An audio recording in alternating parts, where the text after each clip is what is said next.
little over 100 years ago, probably right over my shoulder, was a school on the bank of a lake. This area back then wasn't known as Highland City, it was known as Haskell. And a group of people just like us saw a need here in 1906. They saw a growing group of people that needed to know about Christ, that needed a place to come together and worship, that needed a place to belong.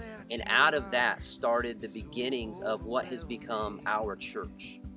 A lot has changed in our community and our church since then, but our mission is still to develop Christ followers who love God and love people. We are here to display the love of God in any way we can. In the 1930s, our church saw a need in a nearby community and launched our first church plant. First Baptist Church of Eden Park is still blessing their community today. In fact, some of our church family came to Christ through their ministry. Lord willing, that won't be the last church plant that we will launch. We want to be a church that sends people out to share Christ's love beyond the walls that we worship in and beyond the community that we live in.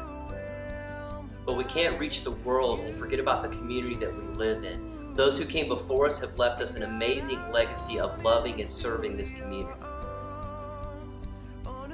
Before Lakeland Regional Medical Center had its own chaplains, our church joined in with other local churches to provide care to patients and their families. During the 1960s, we opened our campus to kindergarten classes from Highland City Elementary. Over the decades, our church has served this community well, and we will continue to. We continue to build on our long-standing relationship with Highland City Elementary. We serve and love our neighbors by meeting needs as we're able to, and we're seeking to build strategic partnerships with organizations in our community that seek to have the same positive impact that we're working towards. Closer to home, our preschool holds a huge potential for building relationships and reaching families for Christ.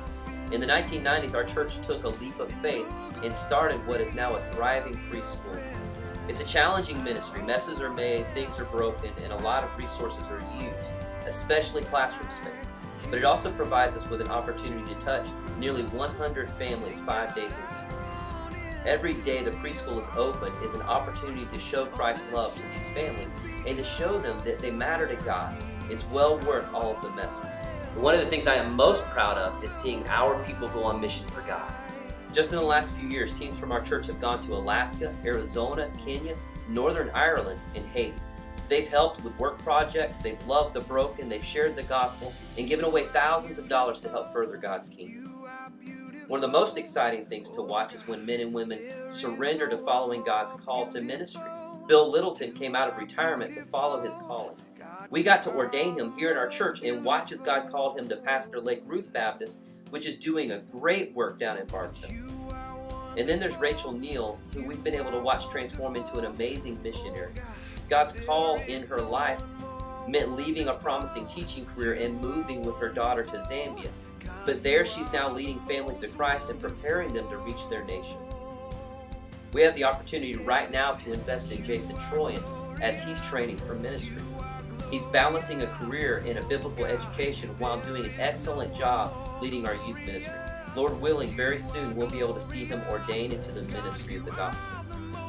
We're also excited that right now, in the last month, we've been able to see Pat Aiken pursue her desire of helping women find a second chance. Just last week, we were able to pray over her and commission her for the work that God has called her to do at Lighthouse. In the years that come, we're going to be able to rejoice with her at the impact that she's had through this amazing ministry. We need to understand our identity as a church.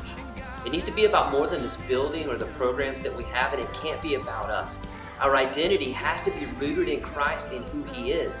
And then we as a church family need to come around together in order to share that love with this community and around the world as much as He enables us to. We have a great history as a church, and God's allowed us to be a part of a lot of significant ministry.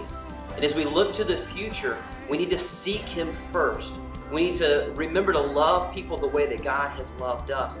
And primary to everything that we do has got to be the mission of taking that love to as many people as He enables us to, using every resource and every opportunity to make His name known.